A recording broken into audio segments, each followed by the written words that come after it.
এই সরকারের পতন হবার পরে বিগত 11 মাস ধরে আপনাদের নেতা তারেক রহমান সাহেবের বক্তৃতা যতগুলো শুনেছি, আমি সত্যি সত্যি বলি, আমাকে অনেক এরকম বলতে পারেন হঠাৎ করে বিএনপির পক্ষে আর তারেক রহমানের পক্ষে কথা বলবার জন্য এসছেন নাকি। না, মাহমুদুর রহমান মান্নান সেই লোক যে কারো চেহারা দেখে কথা বলে। মাহমুদুর রহমান মান্নান সেই লোক যিনি আওয়ামী লীগ থাকবার সময় আমার সাথে যারা যারা ছিলেন, মন্ত্রী হয়েছেন, 1000 কোটি টাকার মালিক হয়েছেন, ছেড়ে চলে আসছে। আজও আমি একই কথা বলি, আমি মনে করি আমি একটা স্বপ্ন নিয়ে এই আপনাদের সবাই এসেছি। আমি স্বপ্ন নিয়ে আপনাদের সবাই যাই। আমার মনের মধ্যে সেই স্বপ্ন, যেই স্বপ্ন বাংলাদেশের কোটি কোটি মানুষ দেখে, একটা সমৃদ্ধ দেশ, একটা ভালো দেশ। কিন্তু আমি বুঝি যে আগামী 5 বছরে 10 বছরে আমি সেই সুযোগ পাবো না, এই দেশ গড়বার দায়িত্ব আমার কাছে আসবে না। আমি বুঝি আমার কাছে যদি কোনোদিন ক্ষমতা আসেও ততদিন আমি জীবিতও থাকবো না। আমার বয়স 75 পার হয়েছে, 76 হয়নি, কিন্তু কাছাকাছি। আমি এখন পর্যন্ত সুস্থ আছি, হয়তো 5 বছর 10 বছর পরে থাকবো না। কিন্তু আর যারা থাকবেন, তরুণ মানুষ যারা প্রৌঢ় নন, এখন পর্যন্ত কাজ করতে পারেন, শক্তি আছেন, সেই রকম মানুষরা যদি দায়িত্ব নেয় এবং তারা যদি মনে করে এই দেশ বদলাবার জন্য আমি জ্ঞানের কাছে যাব, আমি বুদ্ধির কাছে যাব, আমি সাহসের কাছে যাব, শৌর্য বীর্যের কাছে যাব এবং তাদের কাছ থেকে সব কিছু নিয়ে এই দেশ গড়ে তুলব, তিনি সেই দেশ গড়ে তুলতে পারবেন। আমি মনে করি বাংলাদেশ বদলাতে পারে। আমি একটা অসাধারণ প্রজ্ঞাসম্পন্ন, ধীর শক্তি সম্পন্ন মানুষ দেখেছি বেগম জিয়ার মধ্যে। এমনকি সাম্প্রতিক কালে দুটো একটা কথা যা গল্পের মতো শুনেছি, কোনো খবরে প্রকাশ পায়নি, কিন্তু খুবই গুরুত্বপূর্ণ সময় গুরুত্বপূর্ণ সিদ্ধান্ত নেবার প্রশ্নে আমার কাছে মনে হয়েছে তিনি অসাধারণ দায়িত্ব পালন করেছেন। আমি চাই উনি আরও সুস্থ থাকুন, আরও দীর্ঘদিন তার মস্তিষ্ক যেন ঠিক মতো কাজ করে, যেন তিনি দেশের কথা ভাবেন এবং দেশের কথা ভেবে তিনি যেন দেশের এই জায়গাটা তৈরি করেন। কতগুলো নির্ভেজাল নিরেট কথা বলি আপনাদের কাছে।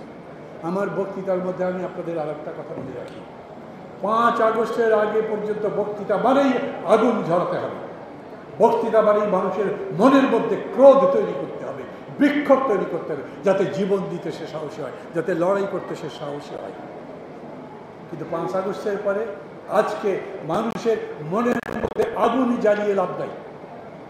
এখন মানুষের মধ্যে চিন্তা ঢোকাতে হবে, মানুষের মধ্যে ভালোবাসা তৈরি করতে হবে, মানুষের মধ্যে সংস্কৃতি তৈরি করতে হবে, মানুষকে বুঝতে হবে, রাজনীতি কর্মীকে বুঝতে হবে এখন আমার দেশ গড়বার সময়, এখন দেশ ভাঙবার সময় নয়। আর বিশেষ করে বিএনপির নেতাকর্মীদের কাছে আমি এই কথা বেশি করে বলবো যে আপনাদের হাতেই সম্ভবত প্রায় সব কিছু আসবে, আপনারা তার জন্য তৈরি? ইনশাআল্লাহ।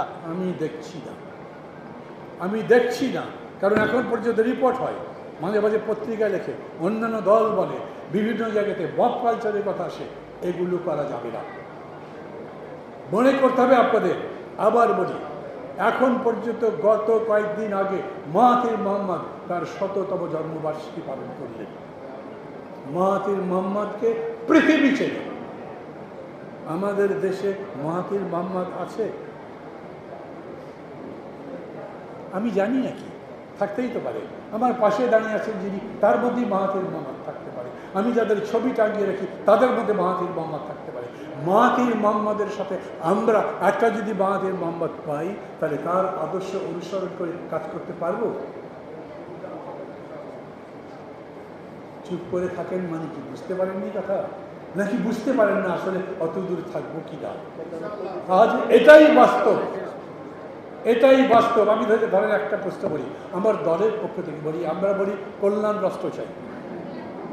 আমি ক্ষমতায় যদি যাই তাহলে প্রত্যেকটা মানুষ যার কিছু নাই, ধরেন একেবারে নিঃস্ব গরিব থেকে শুরু করে উপরের দিকে উঠতে থাকে, যার 100 টাকা আছে, যার 200 টাকা আছে, যার 1000 টাকা আছে, সংসার চলে না, এইরকম দরিদ্র 6 কোটি মানুষকে প্রত্যেক মাসে 1000 করে টাকা দেবে।